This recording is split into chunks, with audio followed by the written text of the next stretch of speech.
یا اہل الکتاب، اے اہل کتاب، قد یقیناً بے شک بلا شبہ، جاءکم تمہارے پاس آ چکا ہے، رسولنا ہمارا رسول، یبین جو کھول کر کے بیان کرتا ہے تمہارے لیے، لکم تمہارے لیے، علی فترۃ ایک بڑے لمبے وقفے کے بعد، من رسول رسولوں کے، ان تقولوا ما جاءنا، اس وجہ سے کہ تم یہ نہ کہو کہ ہمارے پاس کوئی نہیں آیا، من بشر خوشخبری دینے والا، ولا نذیر اور ڈرانے والا، قد جاءکم یقیناً بلا شبہ تمہارے پاس آ گیا ہے، بشیر خوشخبریاں دینے والا، نذیر ڈرانے والا، واللہ علی کل شیء قدیر، اللہ رب العالمین ہر چیز پر قدرت رکھنے والا ہے، قادر ہے۔ اس آیات مبارکہ میں رب تعالیٰ نے ایک اہم چیز کی طرف پوری انسانیت کی توجہ دلائی ہے اور فرمایا کہ اللہ رب العالمین نے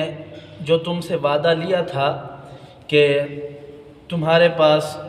اپنے رسولوں کو بھیجے گا اور تمہاری رہنمائی کرتا رہے گا، تو اللہ رب العالمین اپنا وعدہ پورا کر دیا ہے رب تعالیٰ نے۔ اللہ نے جناب آدم علیہ السلام سے لے کر محمد رسول اللہ صلی اللہ علیہ وسلم تک مختلف اوقات میں مختلف پیغمبروں کو بھیج کر کے اپنی جو دعوت تھی اسے تم تک پہنچایا۔ ہاں، جناب رسول اللہ صلی اللہ علیہ وسلم جناب عیسیٰ علیہ السلام سے لگ بھگ 500 سال بعد تشریف لائے۔ یہ ایک لمبا عرصہ تھا، جب بعض مفسرین لکھتے ہیں کہ 570 سال کا یہ عرصہ تھا۔ اب بہرحال جناب رسول اللہ صلی اللہ علیہ وسلم کو اتنا لمبے عرصے کے بعد اللہ رب العالمین نے بھیجا اور بھیج کر کے امت پر یہ احسان کر دیا، انہیں بتلا دیا کہ جو میں نے تم پر وعدہ کیا تھا وہ پورا کر دیا۔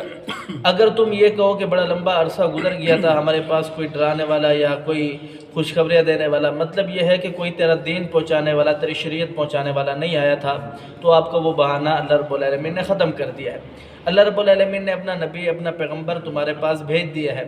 اور بات رہی یہ کہ اگر آپ یہ بہانہ بناتے تو وہ بھی جناب رسول اللہ صلی اللہ علیہ وسلم کے متعلق جناب عاص رضی اللہ تعالی عنہ سے پوچھا گیا کہ